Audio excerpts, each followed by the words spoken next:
Are in no way connected. From outside this world. What?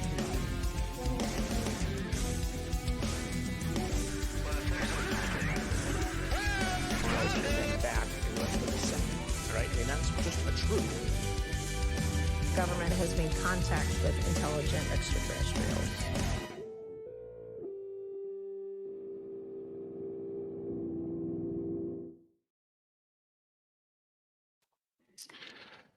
Hello and welcome to UAP Check News, your demonetized and ad-free source of information on unidentified anomalous phenomena. Today we have the pleasure of welcoming translator and musician extraordinaire Guillaume Fournier. My dear co-host, how are you? I'm good, thank you, Baptiste, and I'm honored to be part of this for this recap of an amazing year, yet another one, because I mean, ever since I started getting interested in UFOs back in 2021, it's been getting bigger and bigger every year. So even though, it ended on a bad note, we will talk about that. It's still an amazing year, and I wonder if it's gonna keep ramping up until whatever, we don't know. So anyway, let's go. Let's go. So yes, indeed, we will see that in that December, the Empire strikes back to steal a famous sentence. I don't know what you're talking about. I have no idea where you got that quote. So first, we are beginning the year in January with the signing of the National Defense Authorization Act for fiscal year 2023, in which we have a very important text for the year that just ends today and in the coming days, with protection for whistleblowers regarding UAP observation. How did you consider that text when it arrived on our table? I mean, that was that was great in the sense that it contained a lot of disclosure-friendly language. I mean, the whistleblower protection thing was great, and I wonder what part it played in David Grush's appearance on the public scene. Who knows if he would have made the same decision without that text. But then, in the same text, there was also the implementation, as I recall, of Arrow. And at the time, there was good reason to be optimistic about the thing. Oh, look, they're creating this new organ studying UFOs. Great! And then Arrow happened, and then we realized how wrong we were about being optimistic about the whole thing. So anyway, that's how we felt at the time, as I recall it. What about you? Did you feel optimistic at the time? What I find really interesting in that text is the part that is immunity from reprisal and the ability for whistleblowers that were subjected to reprisals to then sue whomever attacked them. So I think that's the part that is really heavy for outside forces or inside forces will try to mute the subject, because now there is a law that is stiff and can counter any pressure that could arrive on whistleblowers. But didn't they cut a portion of that proposal in the final text? I think I remember there was... Nope. That's the final... Okay. So maybe there was something about the amount of money they would be able to get, and then yes. In the end they cut that. I don't know if that was a threshold below which they couldn't get paid less. There was something along those lines. that they cut from the text. But No, there is no definite penalty that is listed. It's just that it states that it's prohibited to Right. act as a reprisal on a whistleblower regarding UAP. which I guess is good. It's an encouragement made to potential whistleblowers. Absolutely. Yeah. So the next part is the absolute shit show that happened in the beginning of February in yes. the United States regarding a small balloon of 100 meters in length that has been surveyed or not surveyed, depending on the agency you talk to, above the United States. So, February 4th, a Chinese balloon is shot down in South Carolina waters. It starts a state scandal, and in countermeasure, the United States decides to lower the radar filters and then discover a wave of new objects in their skies. So on February 10, another object has been detected in Alaska and shot down. February 11, another one. The 12th, another one. And the General von Erck, the head of NORAD, when asked about the possibility of an extraterrestrial origin of these devices, answers, I haven't ruled anything out yet. It's not for nothing that we call them objects. And then he repeats, I haven't ruled anything out yet.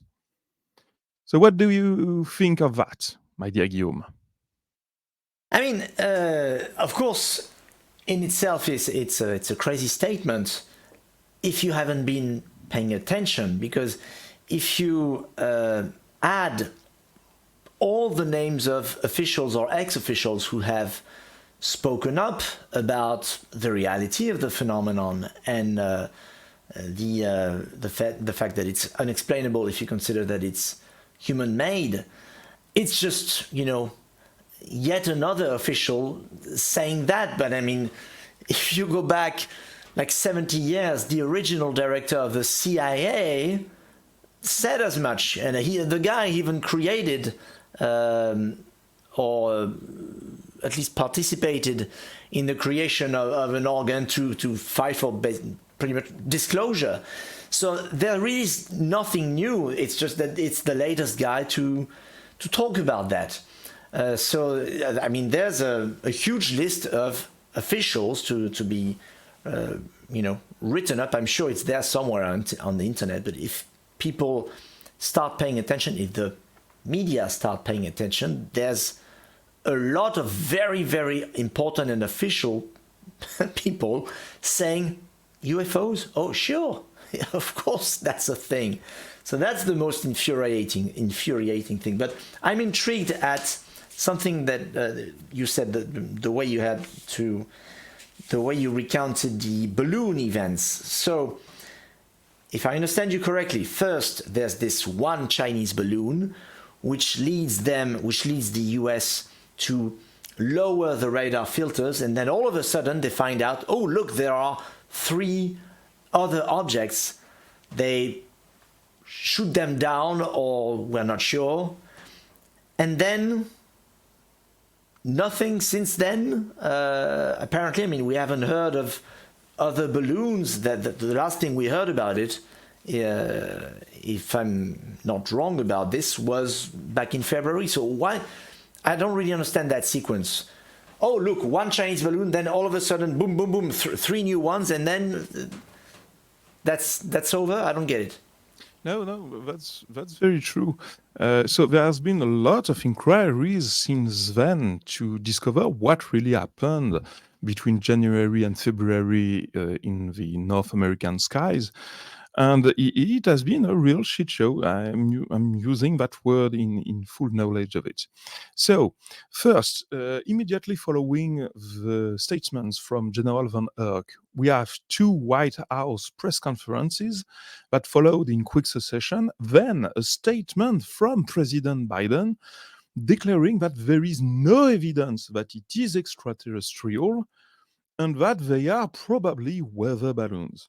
On I think February, he even said hobby balloons. It's not even a weather balloon like this advanced piece of tech. A hobby balloon, like the kind of balloons that you inflate for your son's birthday or something like that.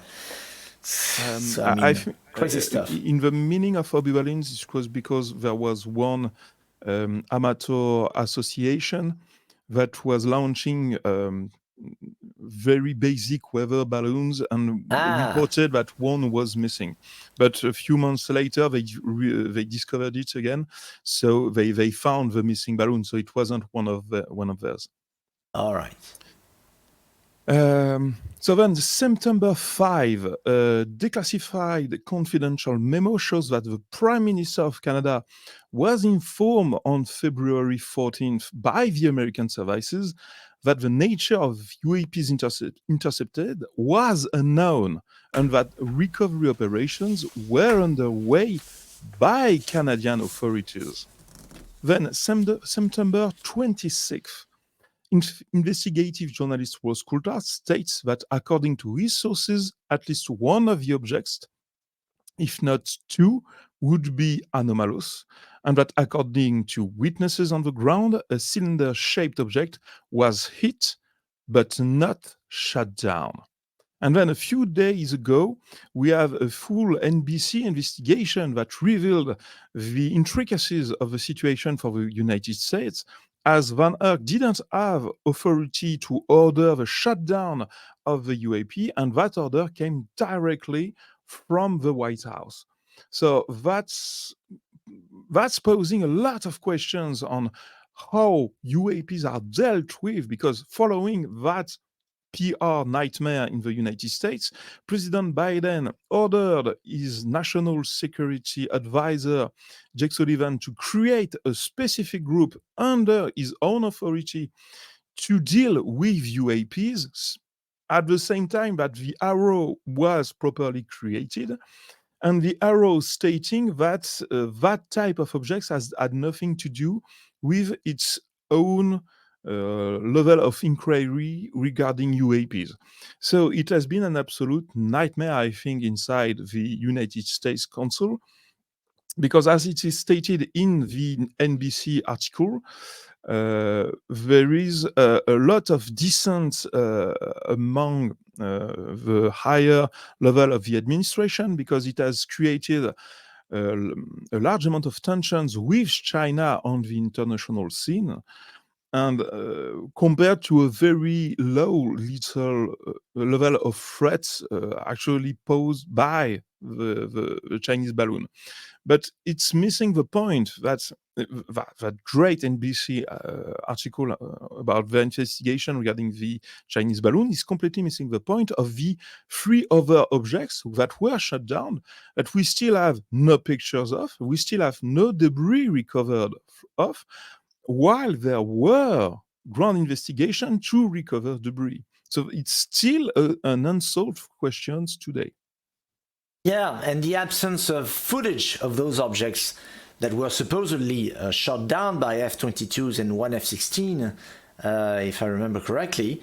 So that footage is unavailable, but like 3 days later, the Pentagon published footage from I believe an F-22 or an F-16 of some Chinese drone or Russian drone, I forget what it was, crystal clear, you know. Why is this thing not classified, and the object that is supposedly, you know, not extraterrestrial, not anomalous, why is that thing classified? Makes no sense. And of course, the media have not exactly pushed to get that footage. There you go. There was a very interesting answer on that question, because that question was asked to then director of Aero, Dr. Sean Kirkpatrick, and he answered that the speed of disclosure of files by the United States depended on the priority of the problem for the politicians.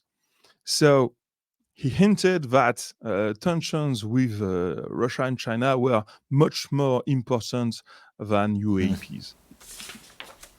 All right.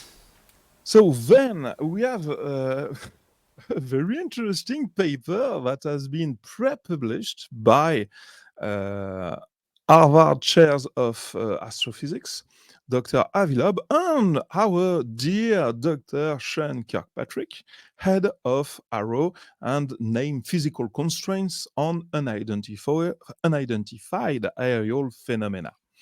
So in that very interesting papers, the authors create the hypothesis of objects that could be traveling the solar systems and sending probes to do research on planetary bodies. What did you think of that publication, given the context around UAPs and its authors? Well, I was very intrigued at not exactly the paper, because I mean, if you read the paper, I mean, I don't know, I wasn't shocked by it. I thought it was an interesting paper. What I was surprised at was the collaboration between Avi Loeb, who's all for, public transparency, and Sean Kirkpatrick, who is absolutely not on the same, he doesn't have the same position pretty much.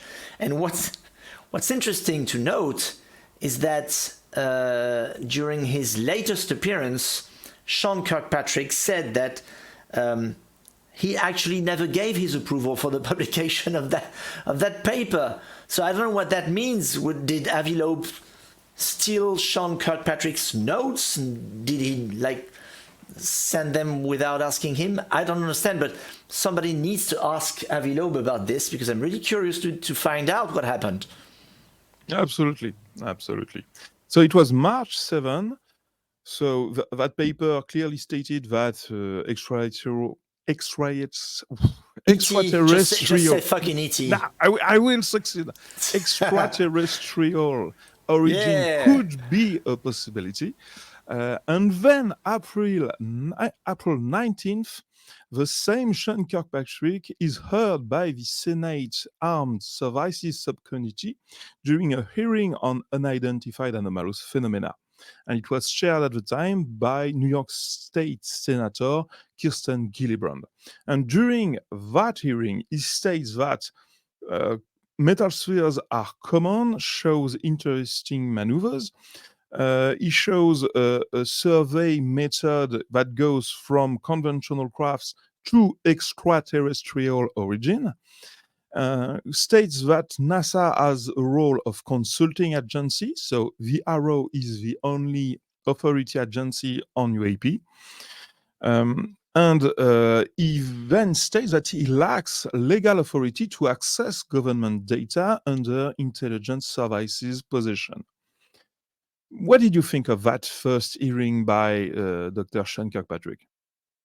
I have to say, very disappointed in Senator Gillibrand, because by the time Kirkpatrick went in front of that committee, he had already, ARROW, his institution, had already interviewed several witnesses, like Robert Salas, for example, who was there at the Malmstrom nuclear missile base. He went on and testified about this incident that I'm sure many of you know. There's a large UFO apparently that showed up in 1967, and all ICBMs, the missiles, they started turning off. And so he got that testimony. And yet, when asked about the potential extraterrestrial origin of these objects in front of Gillibrand and alike, Kirkpatrick said, as of now, we've had no credible evidence of any kind of ET origin. And I was expecting Senator Gillibrand, who had up until then expressed a desire for, public disclosure of this whole UFO thing. I was hoping that she would ask about those witnesses that ARROW had heard at that point, and she didn't. I wanted her to say, okay, so we sent you witnesses which Kirkpatrick, by the way, thanked the members of that committee during that very hearing. He said, "Thank you for sending us witnesses." Why did Gillibrand not ask Kirkpatrick about the results of those, witness testimonies to Arrow? I was very frustrated at that, and that's when I started getting a bit, I don't know, unsure about Senator Gillibrand's position on the subject. I don't know what to think of her intentions at this point. I understand. And very recently, we learned that he moved position and happened to find work inside the Department of Energy. So a very interesting career move by Dr. Sean Kirkpatrick. Yeah, I mean, let's just talk a little bit about that. He's going to Oak Ridge Laboratory, okay, which is an organ that is also collaborated with by Ronald Moultrie, which participated in 2022's hearing on UAP, where he basically said, "Yeah, I love Star Trek, but there's no ETs anywhere." So I don't know, a lot of coincidences there. Yeah, absolutely. So then, May 13th, we had the publication of 8 different scientific papers on UAP study by the Galileo project of Dr. Avilub at the Harvard University. And among them, we have physical consideration for mission to intercept Type 1 Oumuamua interstellar object. Scientific study of unidentified aerial phenomena using multimodal ground-based observatories, detection of moving objects in Earth observation satellite images, multi-band acoustic monitoring of aerial signatures, a network of passive multi-static radars for measuring the position and speed of objects, a hardware and software platform for localizing aerial objects, an integrated IT platform for the detection and monitoring of unidentified aerial phenomena. What do you think of that spread of scientific papers regarding UAP study? I think that's great, because one of the comments that I get when I talk about UFOs in my social circle, in my family, is, yeah, I'll get interested when the scientists start talking about the phenomenon. Lo and behold, Harvard, a guy from Harvard, starts publishing a bunch of papers on UFOs. And it's only the beginning, because, you've got other institutions, scientific institutions, really tackling the subject. Gary Nolan from Stanford University. So that's my main takeaway from all those publications. And that's all I've got to say on those papers, because I don't have your patience and your ability to read technical documents. So I'll let you talk about that. Now, what is really interesting is that the Galileo project is currently deploying ground observatories throughout the United States, and they are recurring the funds if wealthy people are listening to us. And they are really trying to gather the most reliable data on the phenomenon. That's what will push other scientists into working on UAPs. But talking about scientists, in May 18th, so 5 days later, we had Dr. Gary Nolan from Stanford University attend the New York SALT conference. The SALT conference is a conference bringing together entrepreneurs and innovators from the United States. Regarding UAP, he stated, "This is not a simple visit, but a long-standing presence."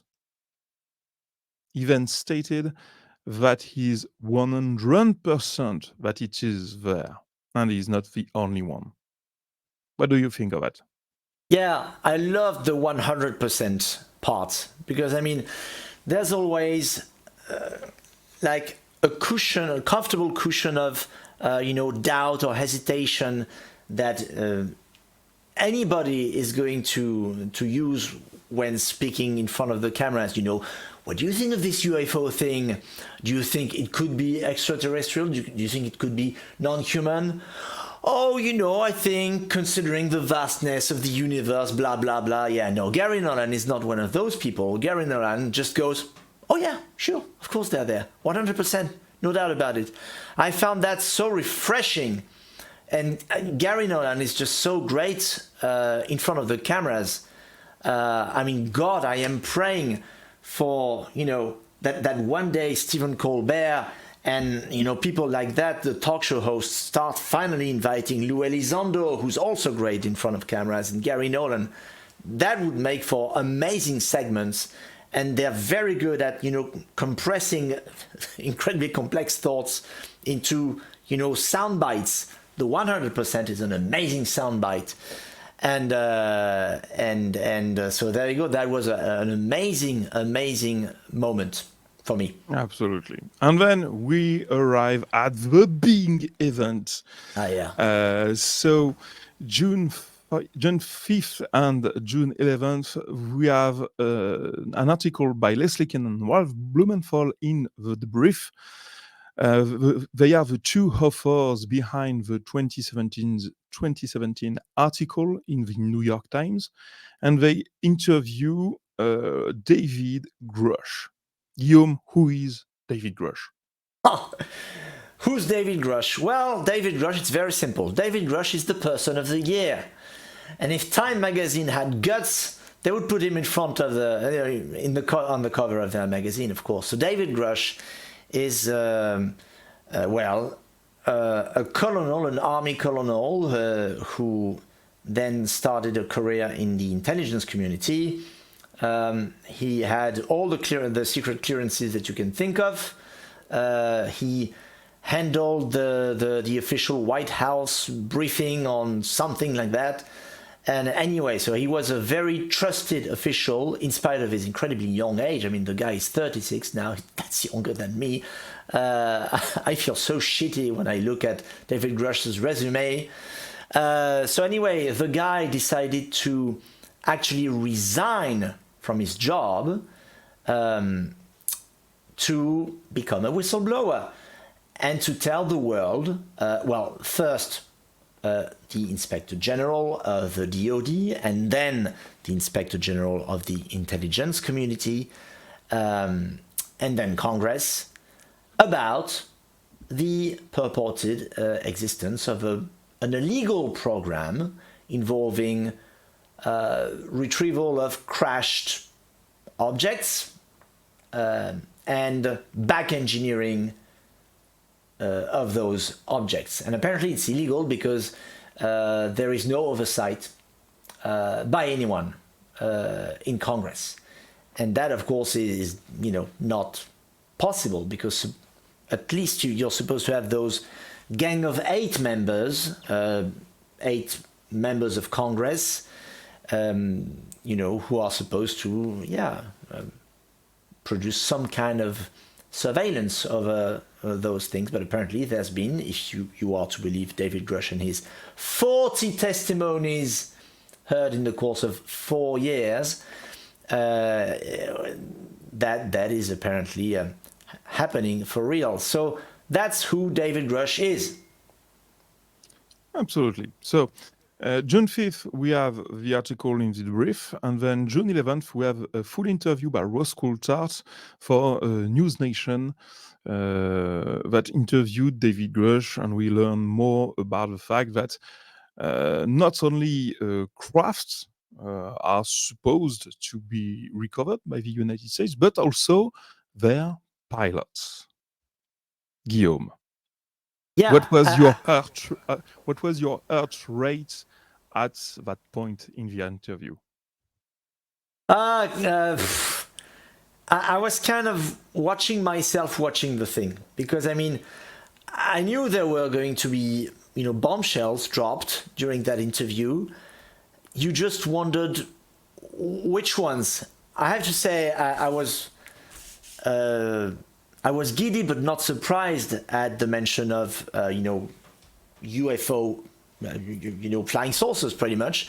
I was not surprised at the mention of pilots, because I mean, duh, if you've got an object somewhere, it has to be controlled by somebody. Of course, it could be a drone,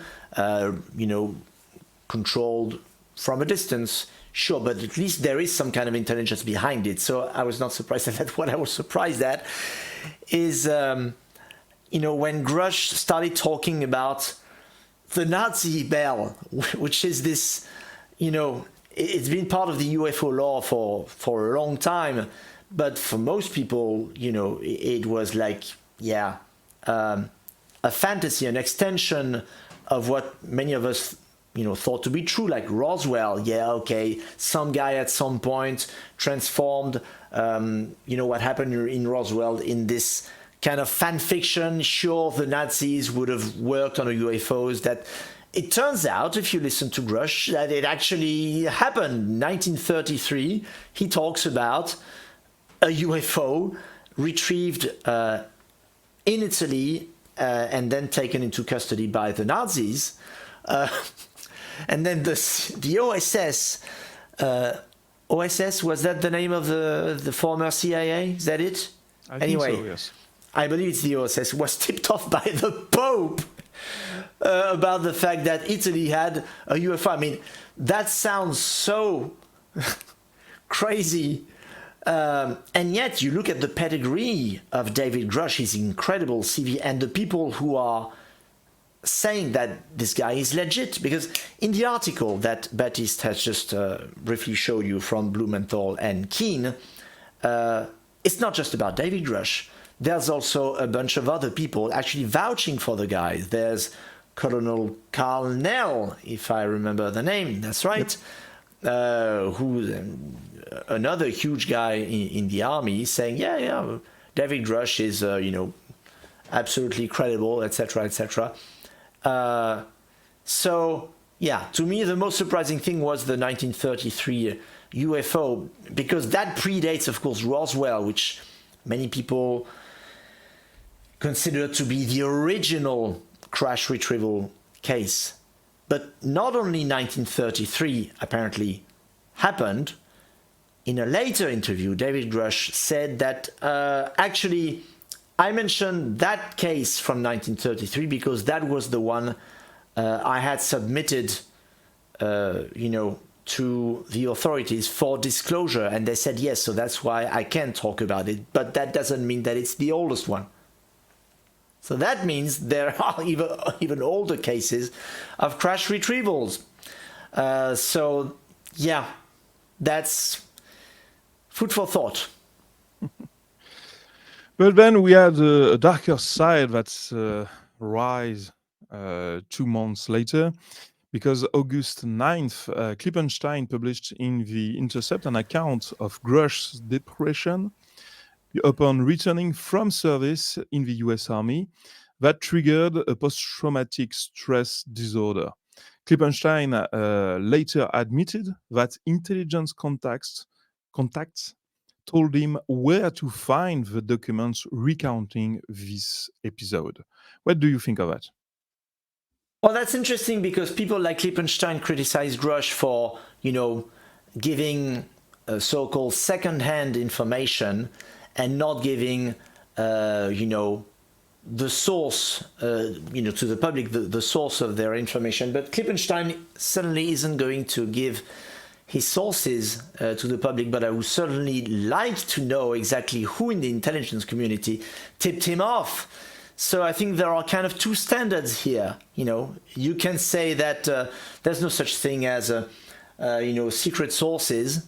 Okay, well, if you consider that to be true, then Klippenstein shouldn't be writing what he's writing about. And by the way, Klippenstein isn't the name of a virus or a disease. It's a guy who's trying to be a journalist, because the way Baptiste framed it, we're not sure what Klippenstein, which kind of sounds like a bad word, but no, that's a guy.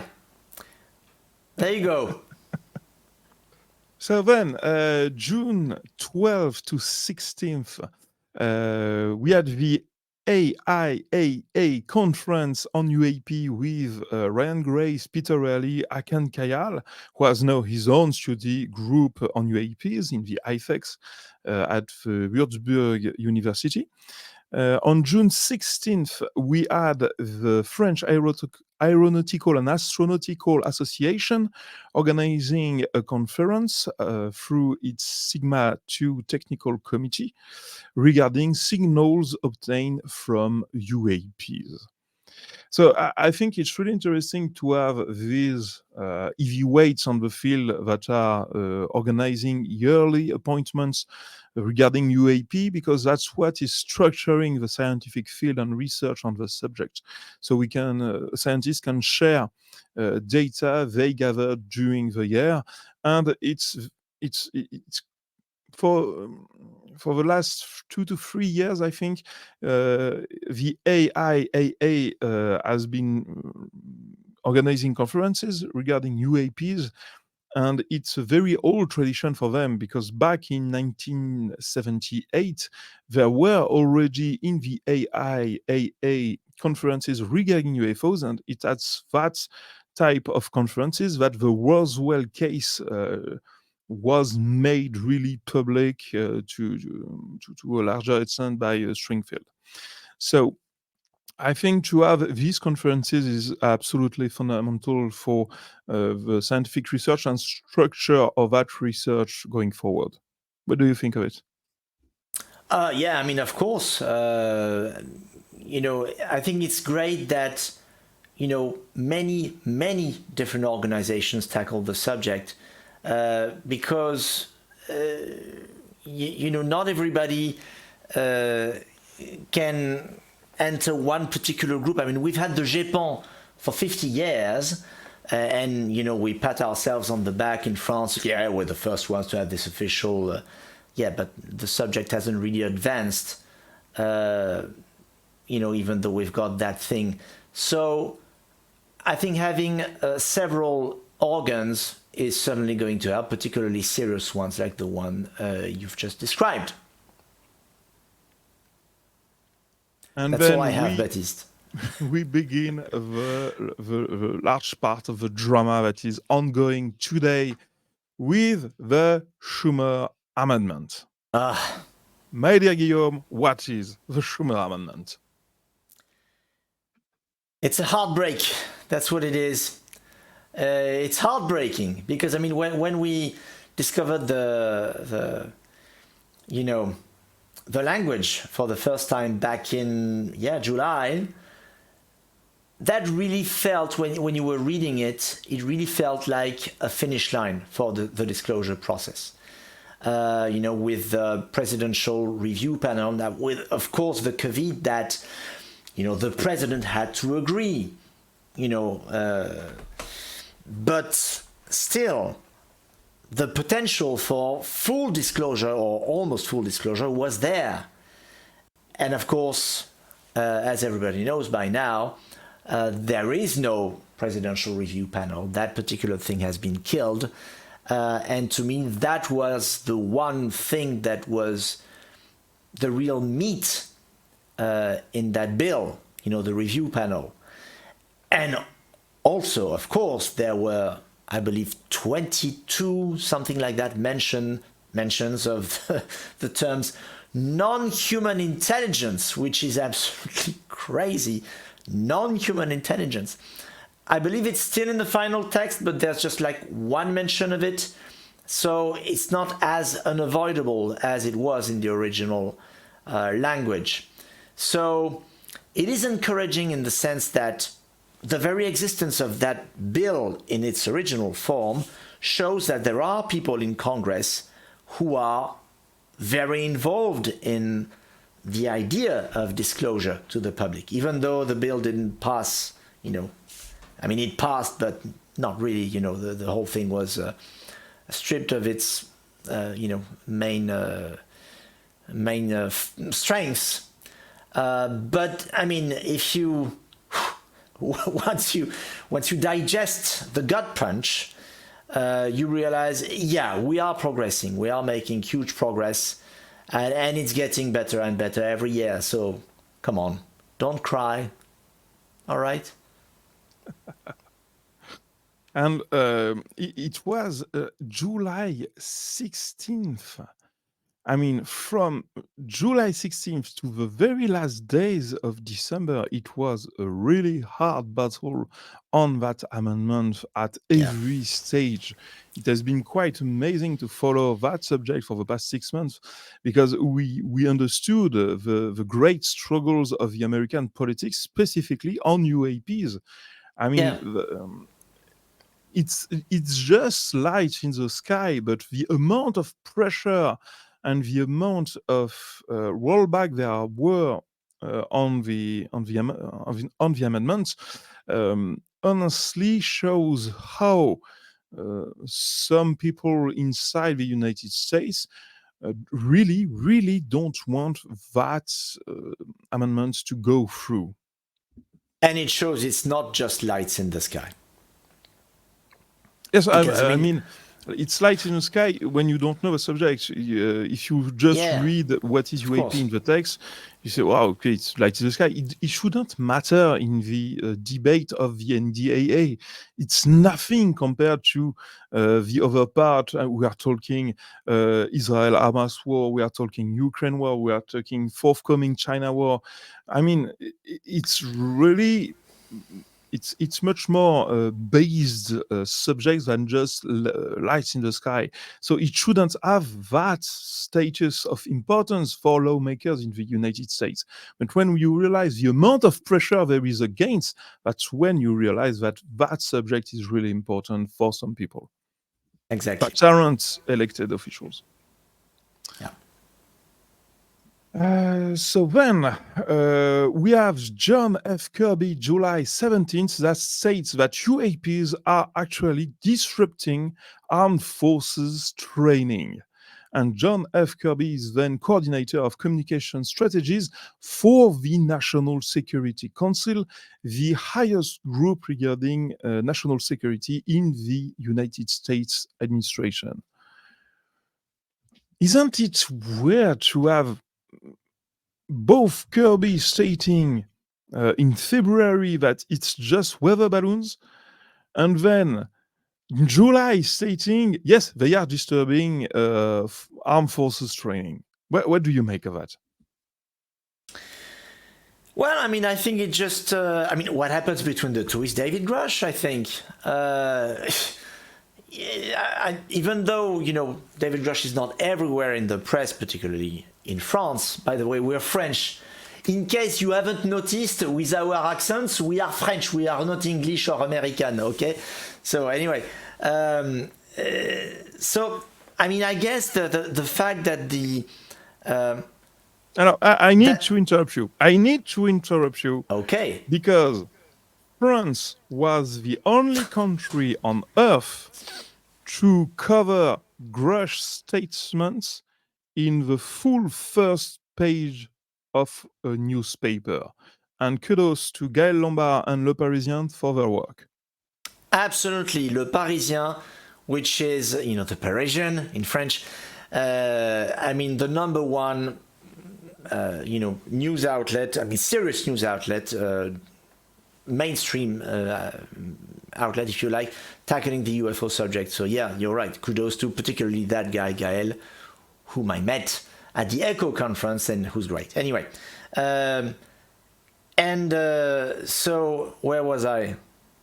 I totally forgot. John Kirby. I think the fact that the entire landscape is evolving, has an impact on everybody because it legitimizes journalists to talk about it, to ask the questions. And so I think John Kirby, when he faces the press in a way, when he says those things, UAP are, messing with our military drills, in a way he's kind of jumping ahead of the questions because he knows it's probably coming. So he might as well, just talk about it himself. That empowers him as opposed to, having to answer a question that maybe would be phrased in a way that would be complicated for him to answer. So I think everything is kind of connected in this UAP landscape. So, David Grush starts speaking out, and then more journalists there talk about it, and then members of the military feel pressure to, maybe a bit more actively talk about it. So I think everything's a little bit connected on this.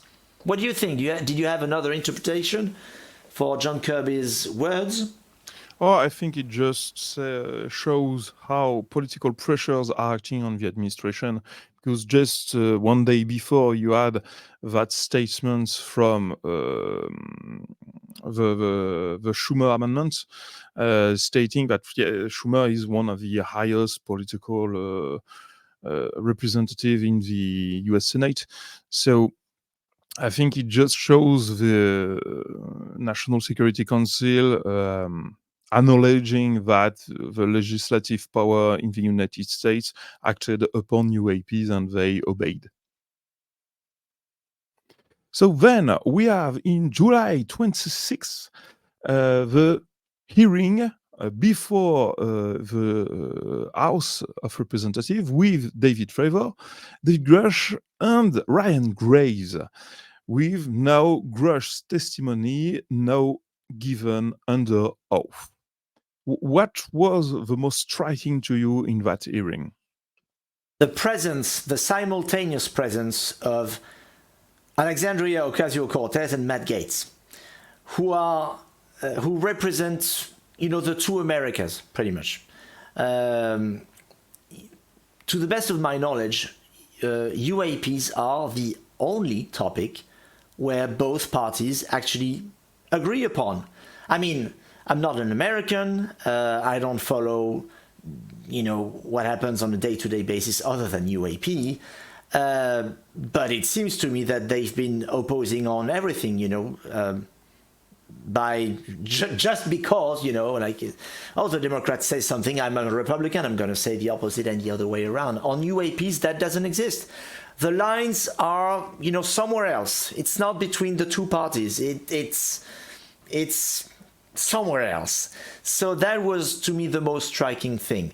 And that should be, I think, an indicator for the mainstream press that this is a topic that is worth investigating. Hey, what's that? AOC, Matt Gaetz actually freaking agreeing on something.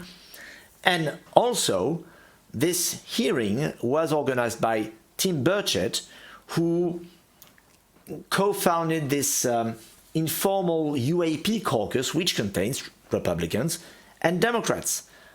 I mean, it's unheard of in the last, 15 years, I don't know. So to me, that was the most impressive thing. But of course, I mean, this was a momentous moment. You have a guy saying in front of the cameras, we recovered non-human biologics. I mean, how crazy is that? But the most frustrating part, of course, is to have David Grush answering questions in a way that makes you understand that he has the information. He knows where the UFOs are. He actually said those words. I know where the things are. I can give you the addresses. I can give you a list of names of cooperating and uncooperating witnesses. Oh, really? Can you give it to us? I'll be happy to give it to you after the hearing. Except that never happened because he wasn't cleared by the Pentagon to give that information. So the information is there somewhere. We're talking addresses of flying saucers and aliens, pretty much. Those things exist. We know who has the information.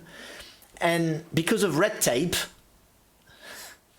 we can't get access. So that's where we are. Yeah, absolutely.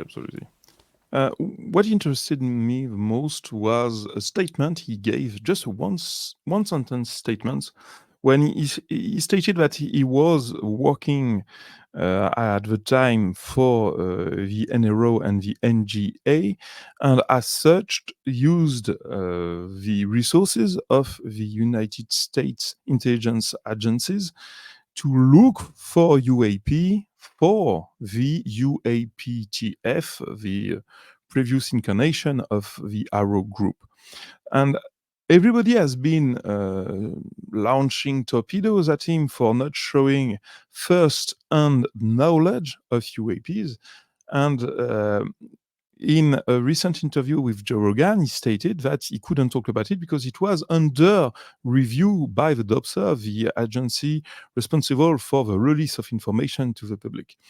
And combining these two facts, it means that David Grush had access to satellite imagery that he then relayed to the UAPTF for their investigation regarding UAP observation. So he has first-hand knowledge of UAPs, and more than that, he has first-hand knowledge of satellite imagery of UAPs, something that has been first stated by then Director of National Intelligence, John Radcliffe. That was a sentence. Yeah, good job. So then we had July 29th and 30th, the Scientific Coalition for UAP Studies annual event. And during that event, we had former Admiral Tim Gallaudet and former NOAA administrator giving a presentation regarding UAPs, and it was broadcasted and publicly 2 months later, but it happened July 29th. And then during that presentation, he showed an anomaly recorded underwater near Catalana Island, near the position of the Nimitz case. And it was a geological anomaly on the floor of the ocean.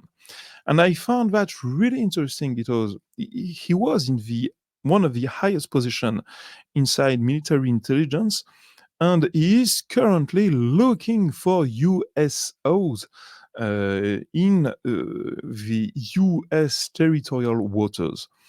What do you think of that development? I mean, I'm thinking of the fact that they've rebranded what's inside the acronym UAP back in NDAA 2022, I think. Or is that the 2022? I'm not sure.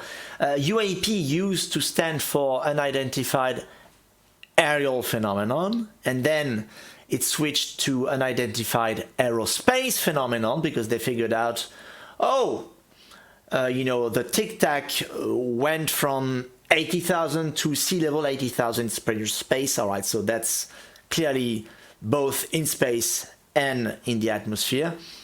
And then finally, they switched to unidentified anomalous phenomenon, which, if you think about it, is pretty dumb because, I mean, can it be, you say it's anomalous, it's also unidentified. I mean, I don't know. In my mind, those two terms kind of, they do the same job a little bit. But anyway, the reason why they used anomalous is because it started with an A, so you could keep the UAP acronym, and it engulfs,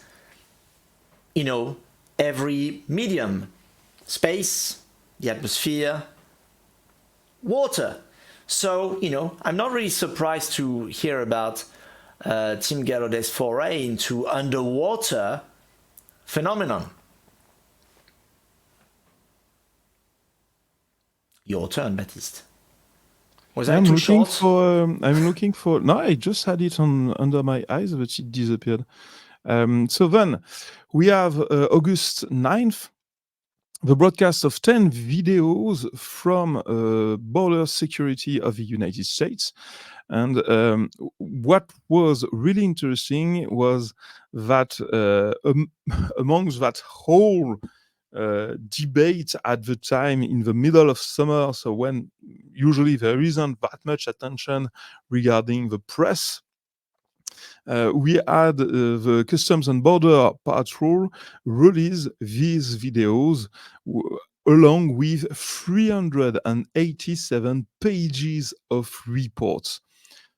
What do you think of that regarding UAP? Well, I'm going to tell you that something that will probably not surprise you. I haven't read the 387 pages of reports, so I'm afraid I don't have much. I did watch the videos, though, like I think most lazy UFO researcher. I'm not a researcher.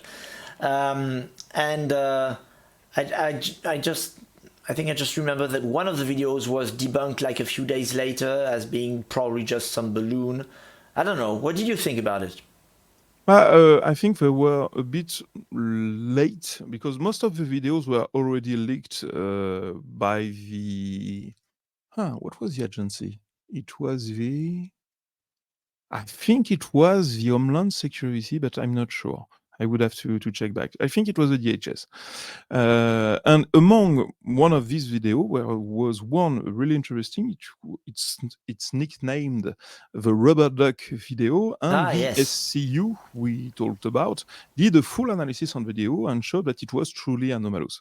So I found that really interesting because it follows also a pattern inside the US administration when a document is leaked and it is authentic. No, it's not authentic, the word is. What is the word for authentic? Authentic works. Authentic is works? Okay. Yeah, sure. Genuine, if you like. It's genuine. It then goes forward in the FOIA process and is officially released as a proper document. That's something we witnessed in 2020 with the officialization of the 3 videos leaked in 2017.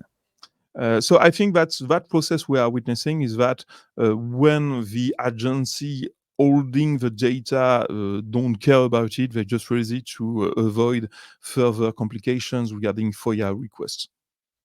You know, that's funny because that reminds me of Lou Elizondo saying a bunch of years ago, I don't condone leaks. Sure, but look, you know, sometimes leaks lead to the Pentagon admitting stuff. So, leaks are probably not all that bad. Absolutely. So then, a day later, we had Michael Schellenberger and Dr. Pippa Malmgren. One is investigative journalist and the other is former White House advisor. And both confirmed David Rush's statements based on their own investigation. And then a month later, September 25, Schellenberger confirms in an article UAP recoveries. I will show you. So here is the website of Dr. Pippa Malmgren. And here is the news platform of Michael Schellenberger. It's called Public. And in this article, Schellenberger confirms that there were UAP recoveries and behind-the-scenes maneuvers to limit the spread of information, and at least 30 whistleblowers testified to American authorities to confirm illegal acts linked to a program created to recover presumed exotic devices. So I think we have here very heavyweight. You talked about Colonel Nell. Colonel Nell? No, Colonel Nell. Yeah, Colonel Nell. And others that confirmed the quality of David Rush as a witness. But we have here 2 fully independent journalists and author that each on his own team said, yes, it fits what we have from our own sources and what we are independently working on. So I think that was a real breakthrough for me, because until then we just had the word of Rush, which is a very commendable word and a very honorable character, but you need to have a reliability in the information by having other sources than the one that is listed. And to have such respected figure as Schellenberger and Malmgren pushing a day later, after the DHS release of the videos through the Border and Security Patrol, I found it was really interesting to have that. But it wasn't all. The same day, August 10th, Tim Gallaudet, the same we told earlier, former admiral, stated, "We are not alone," during a news interview. So all that combined really felt like a push towards the disclosure of information in the middle of the summer. What do you think about it? Well, I think it's important also to add that it's not just Grush plus Schellenberger plus Malmgren, it's also the Inspector General who said, in their, report, that David Grush's testimony is, quote, that phrase has become popular by now, credible and urgent. So it's not just Grush talking, it's also the people who have investigated his claims with all the clearances that you can think of, we're talking the Inspector General, right? So they said that. So, I mean, it's becoming undeniable at this point that it's not a joke. And if it's not true, that means it's a psyop in both cases. It's crazy and it needs to be investigated to the fullest of the media's ability. You are muted, Baptiste. Following that development, August 17th, we had The Hill. The Hill is a private media focused on Washington, D.C.'s intrigues, organizing a conference with Representative Moskowitz, Luna, and Burchett, with Burchett stating that one amendment asking for the FAA to give his information on EAP to Congress was rebuffed by the intelligence community. And it is a statement he then repeated several times since then.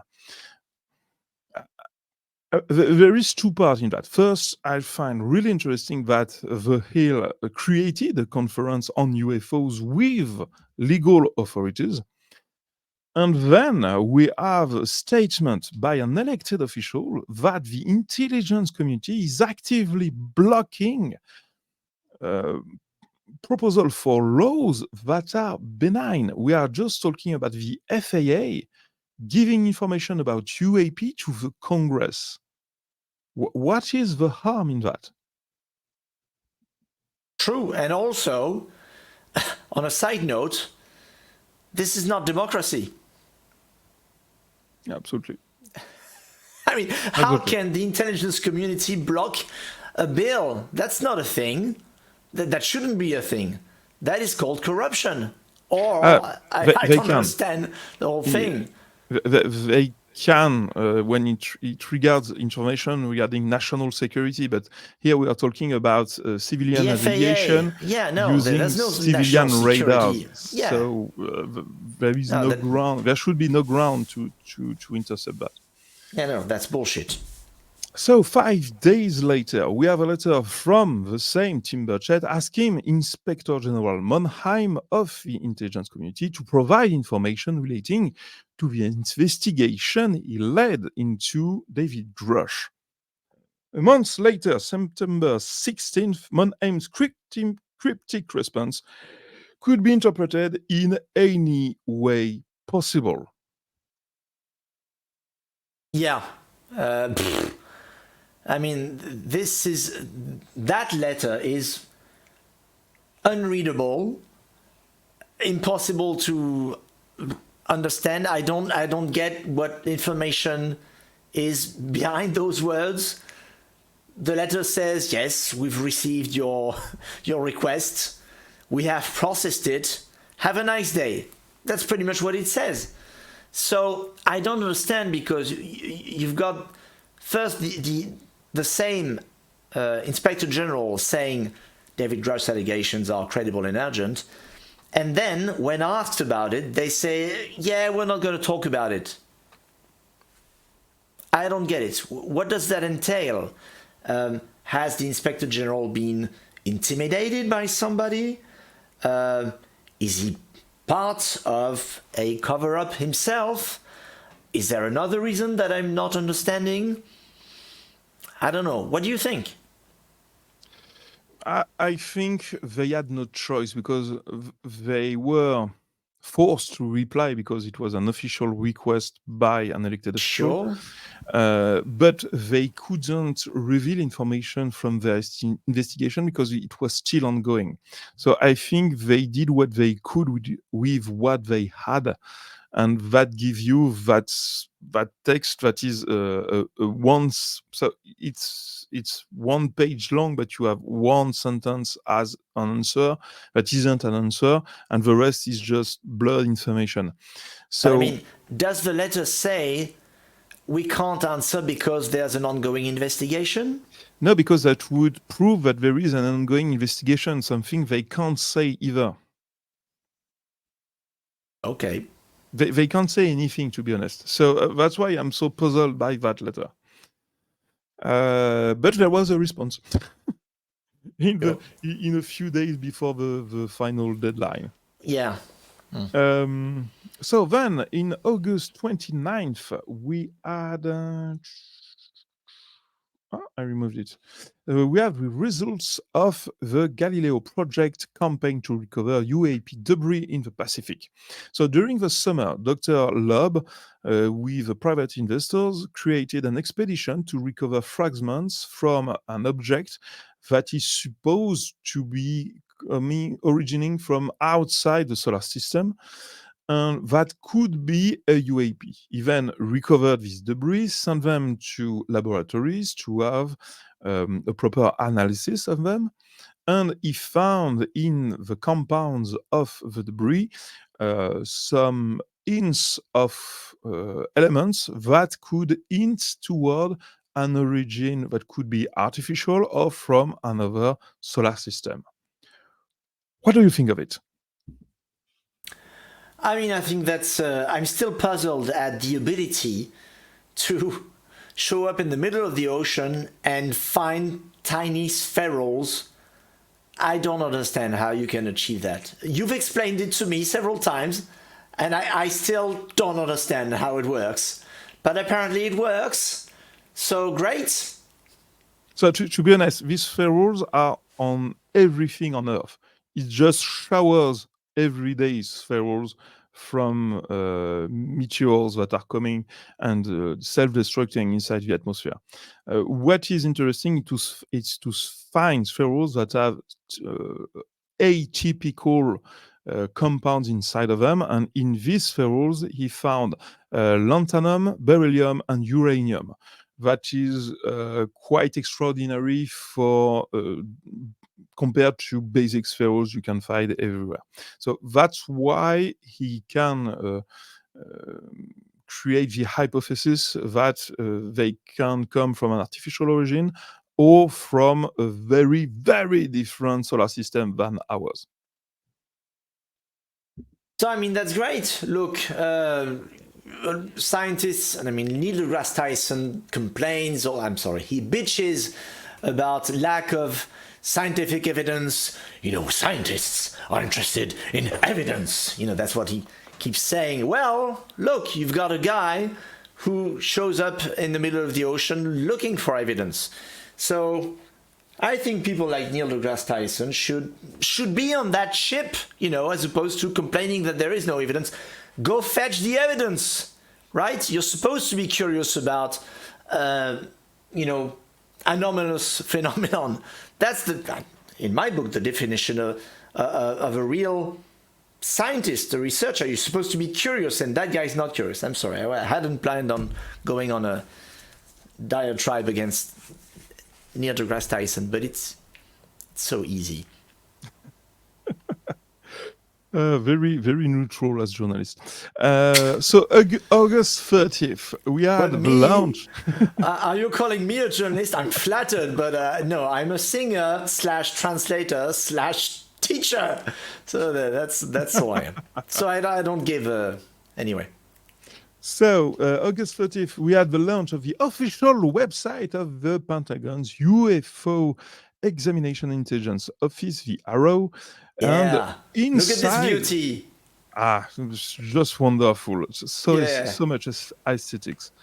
And inside, we had a very interesting document stating that the Arrow was engaged in leading UAP recovery operations, something I think UAP Check has been the only one to cover.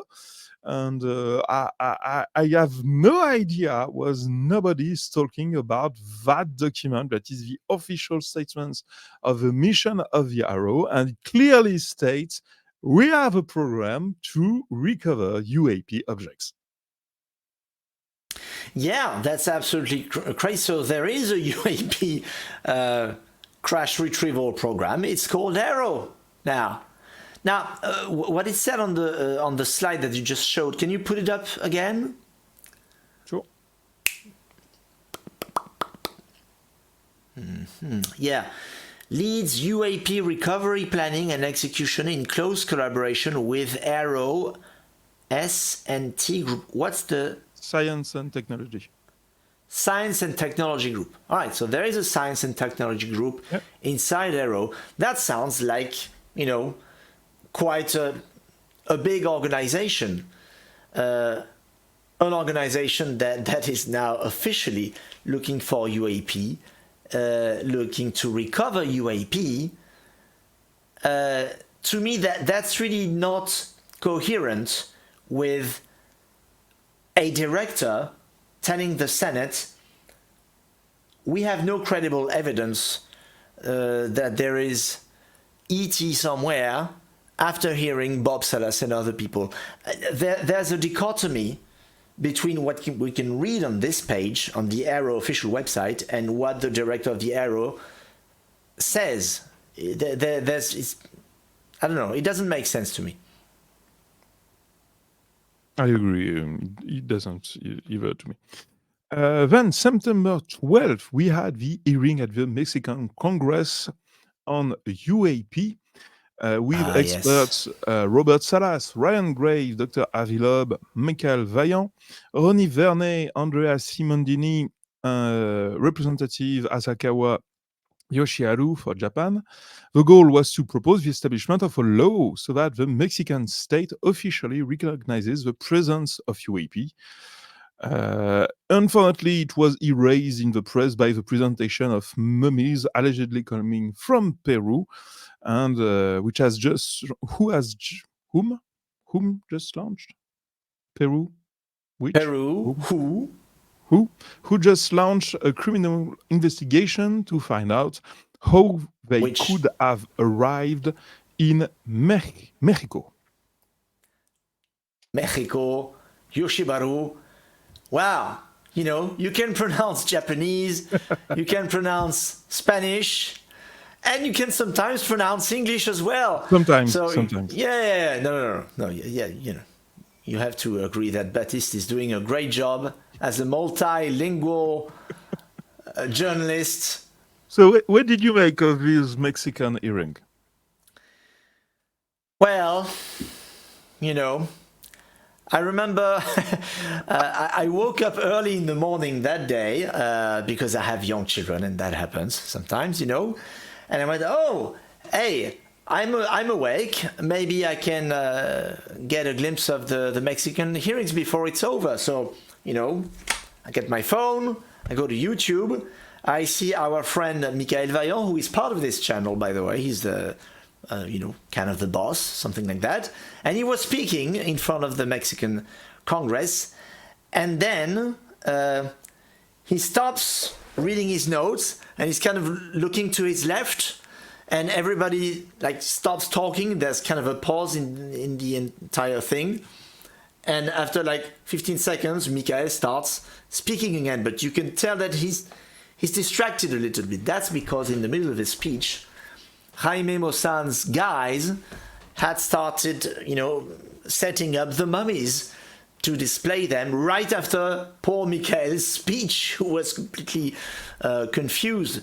Now, Michael told me later that at that point, he already knew that they were going to present the mummies, but the people participating in the conference, so Michael Vaillant, Ryan Graves, and others, had only been warned about it once they were already in Mexico. So it was pretty much too late to bow out of the event. But as I understand it, after it happened, Ryan Graves in particular pretty much distanced themselves from the entire event, just because it was kind of the event was kind of hijacked by those mummies. I mean, not the mummies, they didn't make the choice. Jaime Maussan made the choice. And of course, it is a problem because the entire conference had been about legitimizing the entire UFO questions in front of the official organ, which was the Mexican Congress. And it was supposed to be an example for the world. Look, we have, the Mexican Congress, like an official government thing, tackling the subject. And then, badaboom, as we say in French, they show up those mummies. By the way, I have no idea if they are fake or if they are not fake. That's not the point. They're controversial. And that whole thing negated the entire event, which was a shame, I think. What about you? Well, pretty much the same. And by the way, the proof of what I've just said is the fact that I have no idea what the other guy said in the conference. Because, I mean, and I am interested in the subject. So, of course, the only thing people talked about was the mummies. Yeah, absolutely. And then what is really sad, to be honest, is that 2 days later there was a NASA press conference regarding the public reports they established regarding UAP. They've been working a year on it, and in which NASA Administrator Bill Nelson stated that he believed extraterrestrial life existed. He stated that he was a senator, astronaut, was part of a select committee for the armed forces, during which he met pilots who reported to him that what they had seen during their exercises. The report recommends continuing research on UAPs and that their nature is unknown. And then 2 days later, NASA revealed data from the James Webb Space Telescope showing possible signs of life on an exoplanet. So it could have been a wonderful headline to have in the newspapers, but everything was erased by the Mexican hearing. So I found it quite sad, to be honest. Are we going to talk about Bill Nelson or not? That was my part on Bill Nelson. Yeah, well, the one thing that shocked me during that press event was Bill Nelson's dismissal of David Grush. You've got, I believe it's James Fox who asked the question about David Grush, but I'm not sure. And they asked Bill Nelson about, all right, what do you think about Grush's claims about this, the crash retrieval program, etc. And then Bill Nelson showed his apparent lack of knowledge about the entire thing, and he started being pretty dismissive about the whole thing, saying, yeah, so as I understand it, sorry, I'm not going to do the Bill Nelson thing. This David Grush knows a guy who knows somebody, like David Grush went into a bar and heard a friend confide in him that no, it's not a friend, it's 40 testimonies of a 4 years. So I was shocked at the fact that the guy who's in charge of NASA, who's supposed to be looking for extraterrestrial life, doesn't show any kind of curiosity towards extraterrestrial life that supposedly is already here. why why look into a telescope? You know, there's a great cartoon floating around on the internet where you've got two astronomers looking into a scope, looking into space, you know, scientists with blouses on, and 10 meters behind them there's a flying saucer with an alien out of the flying saucer peeing on a tree. To me, that pretty much summarizes NASA's attitude as well as SETI's attitude. They're looking into the infinity of the cosmos, but they're not looking in their backyard. So to me, that was the main. That was my second disappointment of the year after Gillibrand during the Senate hearing. I was disappointed in Gillibrand and in Bill Nelson. There you go. Wow. So Yeah. then we have September 26th, the release of the series Encounters from Steven Spielberg's production company, with the first episode about the Stephenville case, which took place in 2008, with several hundred witnesses. September 29th, we had the Department of Energy, which manages American atomic weapons, published an information page on UAPs showing that its nuclear research laboratories observed UAPs around them. What do you think of that? What do you think of that?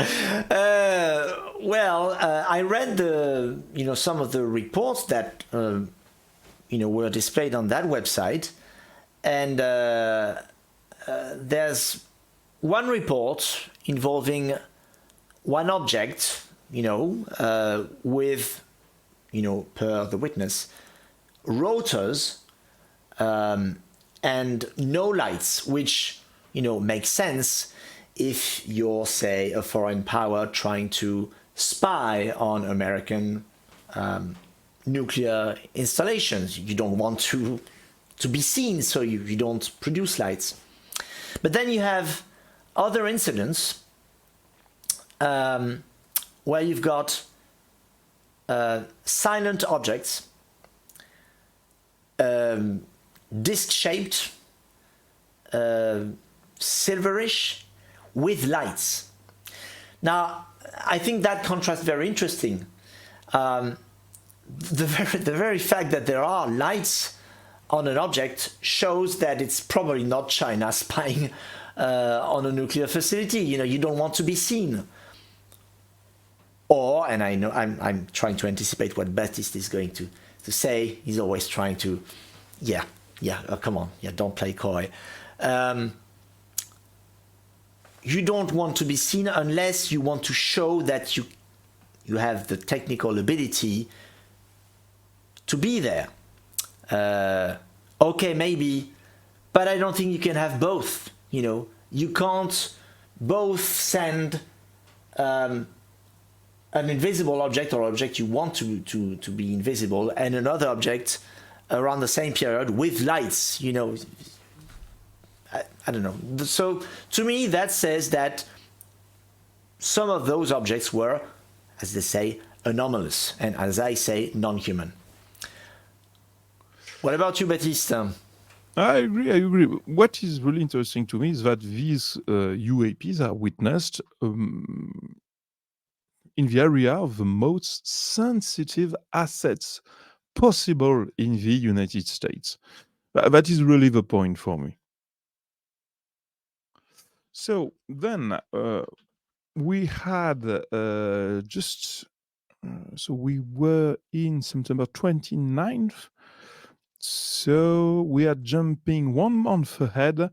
In November 1st, we had the Department of Defense organizing press conferences regarding UAPs with the soon to not be director of Aero, Dr. Sean Kirkpatrick.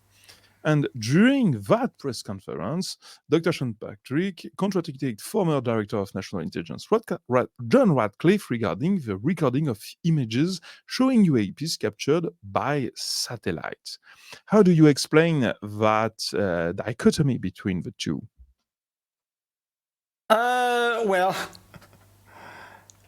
Okay, I have a short answer. Sean Kirkpatrick is corrupt. I don't know. It's short. We maybe allegedly, Sean Kirkpatrick is correct. Yeah. I'm not a journalist. I don't give a shit. So no, yeah. I mean, that's the only explanation I can think of. And the fact that he's now been employed by Oak Ridge Laboratory, which was announced by Ross Coulthard several days before, which the Pentagon denied, and then was forced to admit because I don't know, this whole thing is fishy. So that's my explanation. I think John Radcliffe, who's retired, has no real reason to lie about any of this. Kirkpatrick does, because he's not retired. He's still trying to make money doing something. I don't know. That's basic. That's basic thinking. Maybe it's too basic, but it's my thinking. So then we had the 4 international events regarding UAPs that happened at the same time, the November 4th and 5th. Yes. We covered the ECHO event in Paris at the University of La Sorbonne, and I think that it was really the main one because it was the first time that such a prestigious university in France covered that subject, and it was represented by international experts on the subject.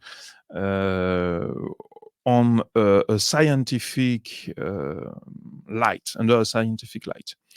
What did you think of it?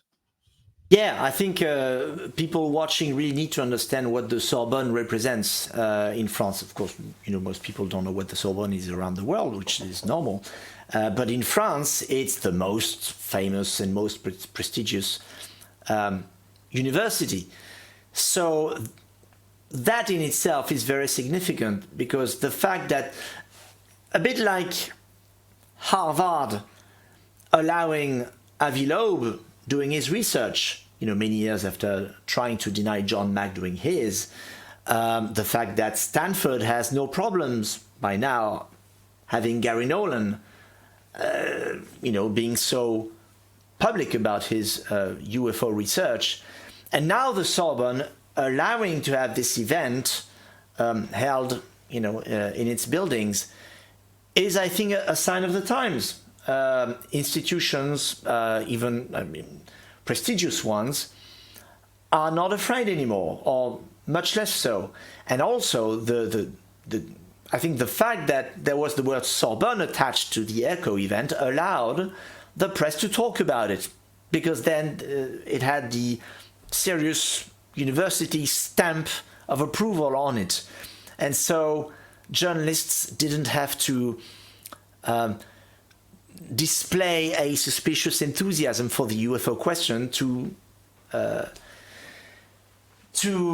cover the subject. So I think that was extremely significant. And on a personal note, I was thrilled to be in the physical presence of Christopher Mellon, who was guest of honor there, who, everybody knows by now, he's a disclosure hero and also a very cool guy and Absolutely. very normal guy.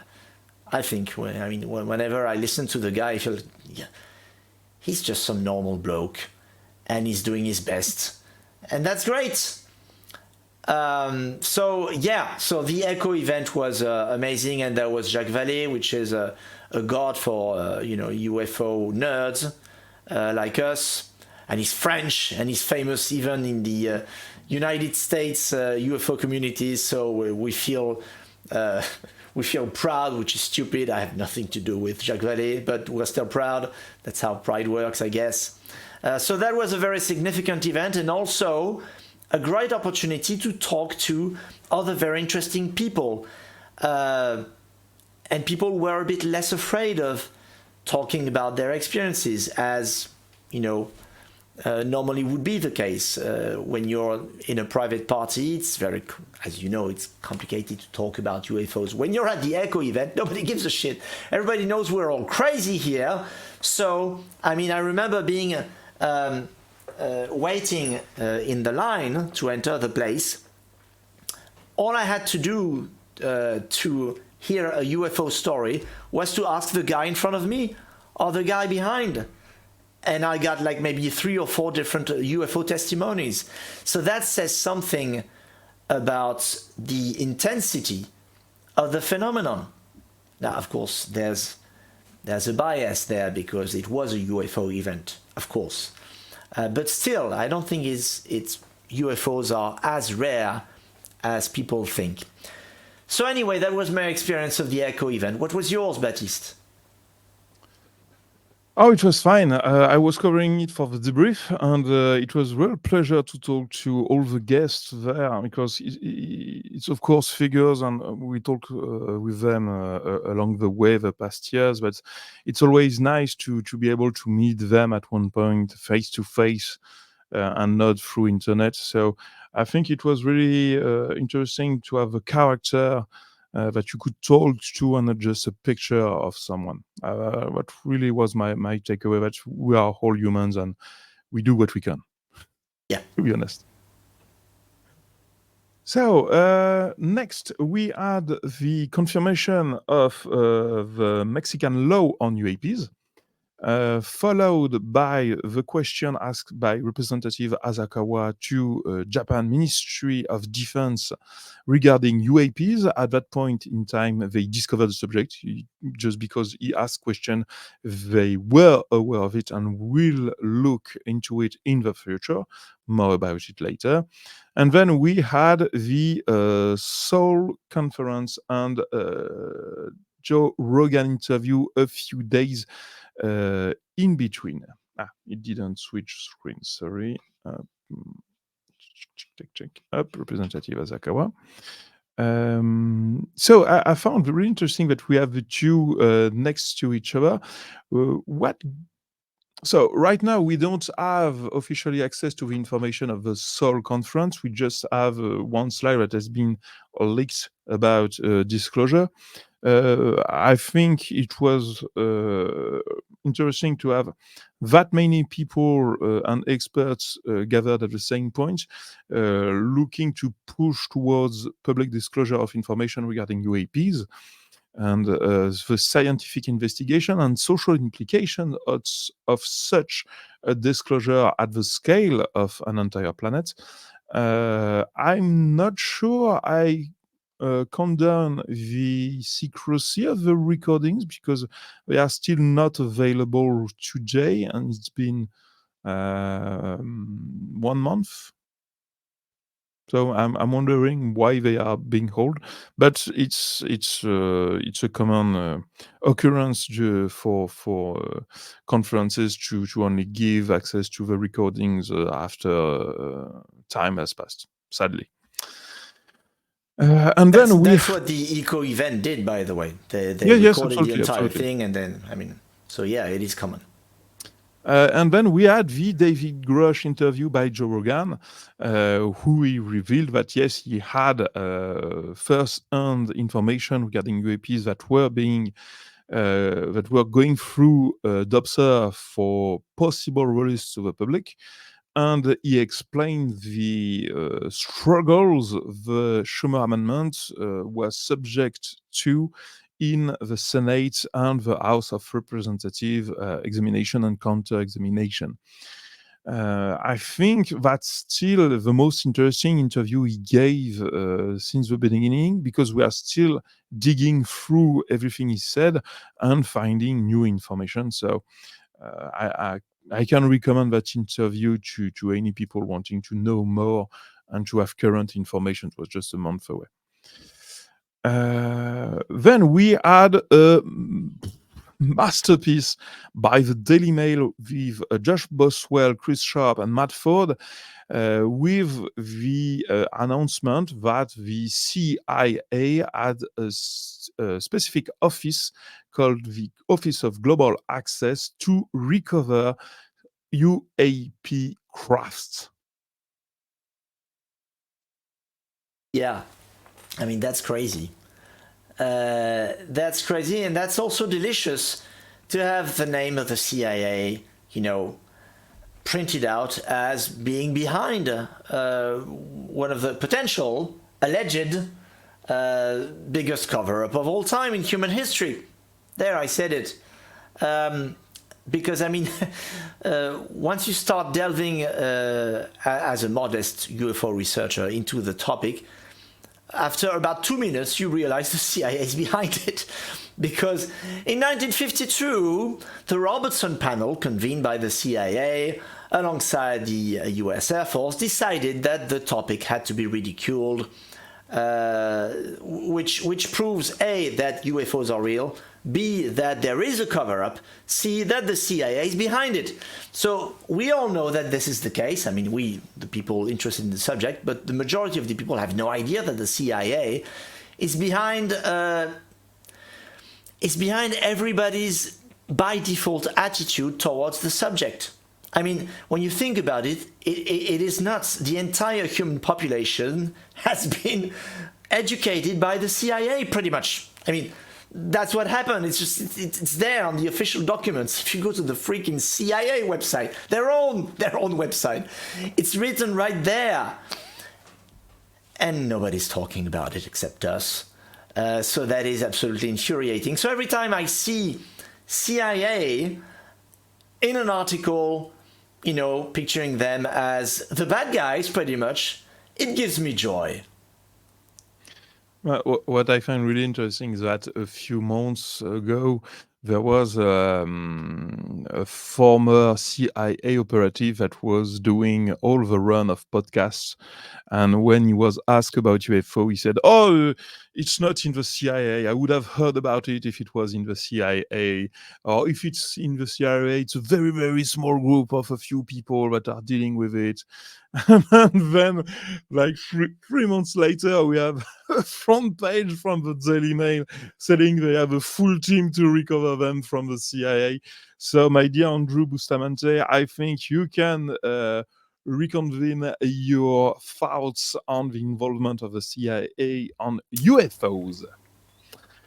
Then we had in are we in December yet? No, we are. I'm sorry, Sure, Baptiste. sure. I'm sorry. You just talked about a CIA member. I want to talk to you about another one, John Ramirez. All right. He used to be in the CIA. He claims there is this sort of plan for disclosure. And I wonder if he is including, in his mind, the CIA in that plan. I wonder how he reacted reading the George Borchwell Sharp-Ford article, you know, about the CIA Office of Global Access. Any hunch on that? I haven't heard from him in weeks, to be honest. I'm not sure. I haven't looked into it. That's a good question. All right. So, I don't know. I'm curious to hear about him. Yeah. So, November 30th, beginning the Empire Strikes Back wave, we had a legislator claiming that there was being stonewalled regarding UFOs by the administration. And it was the beginning of a long series of events that were culminating with the beheading of the Schumer Amendment. But we had one good news, just the last good news we had was at the very beginning of the month, because December 1st, we had the preliminary results from UAPX with a full guide on how to record UAPs and the tools and software you need to do so. So if you are looking towards building your own station or regarding your own investigation on UAPs, you have that wonderful paper titled Initial Results from the First Field Expedition of UAPX to Study UAP. And I can't recommend it enough. It is just a perfect, quick guide and handbook to record UAPs. Shall we begin the slaughter of the Schumer Amendment? I mean, we have to go through it. I mean, do we really have to? Yeah? All right, let's do this. So, as noticed by Guillaume, as stated by Guillaume earlier, the Schumer Amendment has been destroyed in major parts.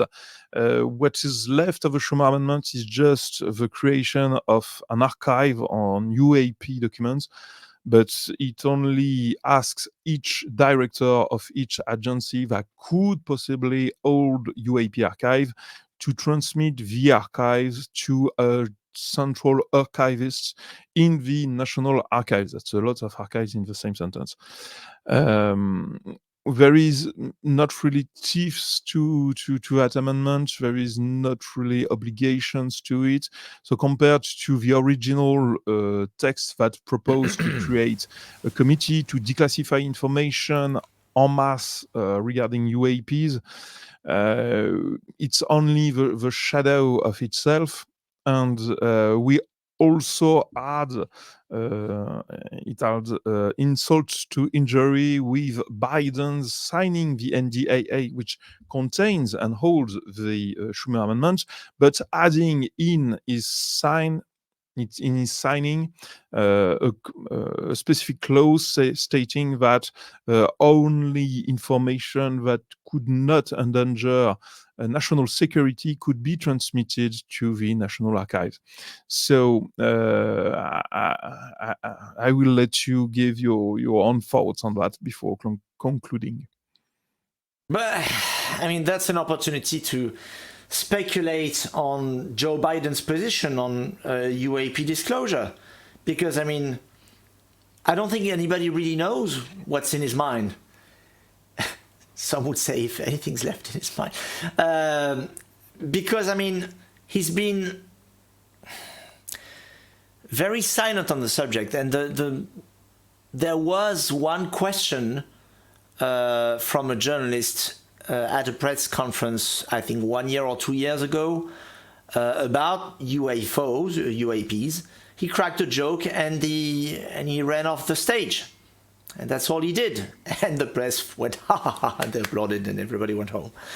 And the only other instance where he talked about it was, as Baptiste said, during the balloon incident back in February. And that was it.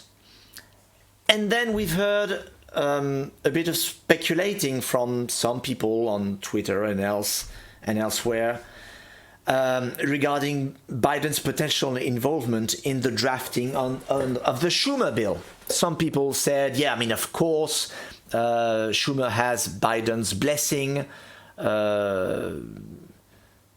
But then, I mean, when you read something like, Biden added this specific clause, which doesn't exactly, go in the direction of disclosure, I don't know what to think. I really don't know what to think.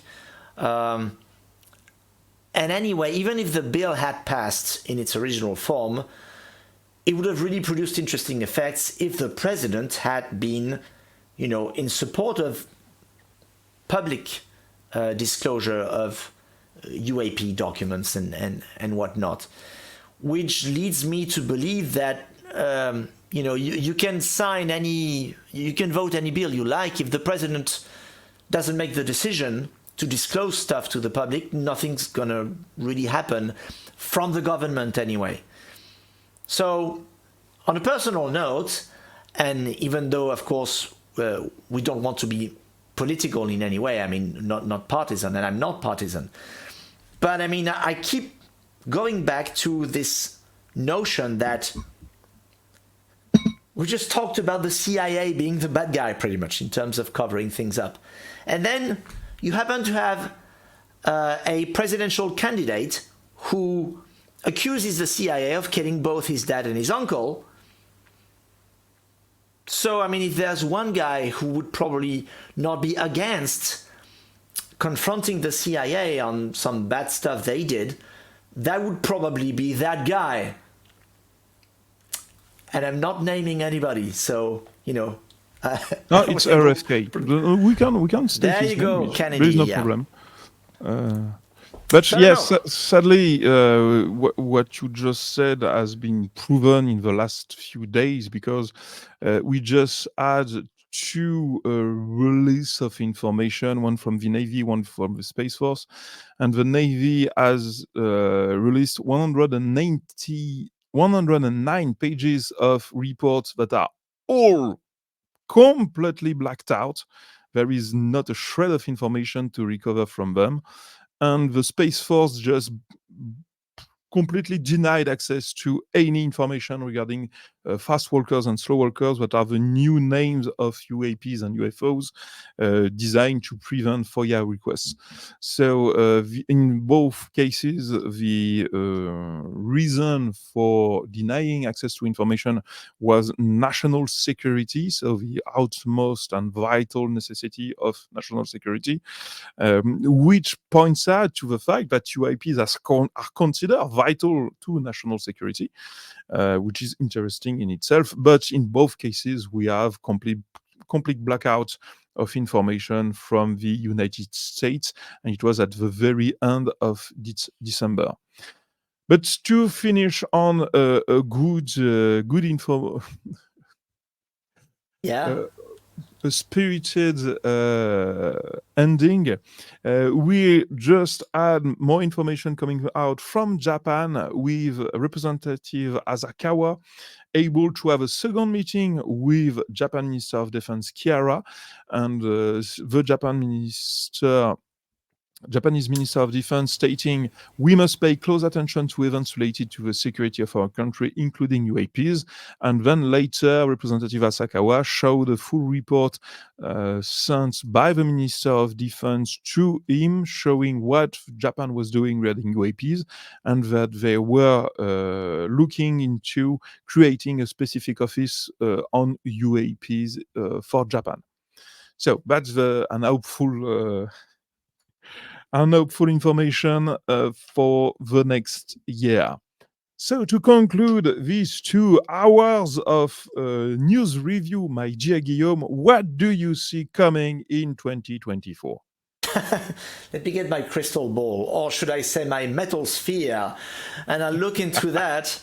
I'm interested in what's going to come out of that particular sphere. There's a metal sphere that was recovered by Ross Coulthard from the hands of some guy whom I forget the name. Gary Nolan is looking into it, and to quote Ross Coulthard, watch this space. Whatever that means. We'll see. I hope we'll hear about it. And David Grush is supposed to publish an op-ed at some point in the coming days. I wonder what's going to be in that. Maybe the DOPS was able to validate some new things. That would be interesting. I know Tim Burchett, Representative Luna, and Jared Moskowitz are still fighting for disclosure. At least that's what they're saying. I would tend to believe them, so I'm interested. We'll see what's coming. I'm sure there's going to be plenty of things to talk about. I'm sure the CIA is going to continue what they've been doing for 85 years. And I'm sure we're not going to give up because, I think this is the most important subject of all. There you go. Absolutely. What I'm really looking forward is for the next whistleblowers to come out, because we have been hinted the whole year regarding a community of whistleblowers, 30 whistleblowers that had hands on the recovered crafts and ready to speak out and give their reports to the Senate. But we are still waiting for them. So I'm really looking forward to have new first-hand witnesses coming forward, because I think that would be pretty much unbeatable once you have someone that can say, yes, I had my hands on a craft that was recovered by the CIA. I think at that point, you can't go back in history. Yeah, absolutely. Fingers crossed. My dear Guillaume, thank you so much for these 2 hours of painful English. I'm very, very sorry for the audience. We've been looking for a native English-speaking host for at least 6 months. We didn't find one. It was too hard for the ones we contacted. If you want to be the host of this show, the spot is for you. Please come. Yeah.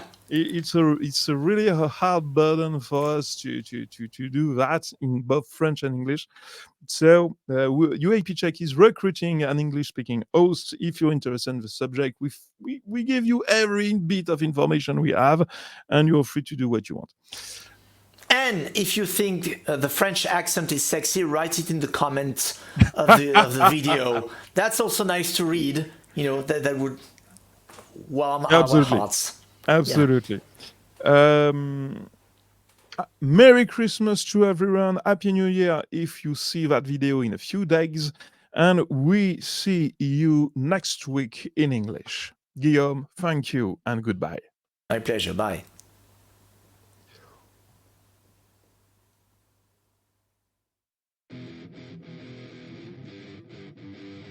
Are in no way connected. From outside this world. What?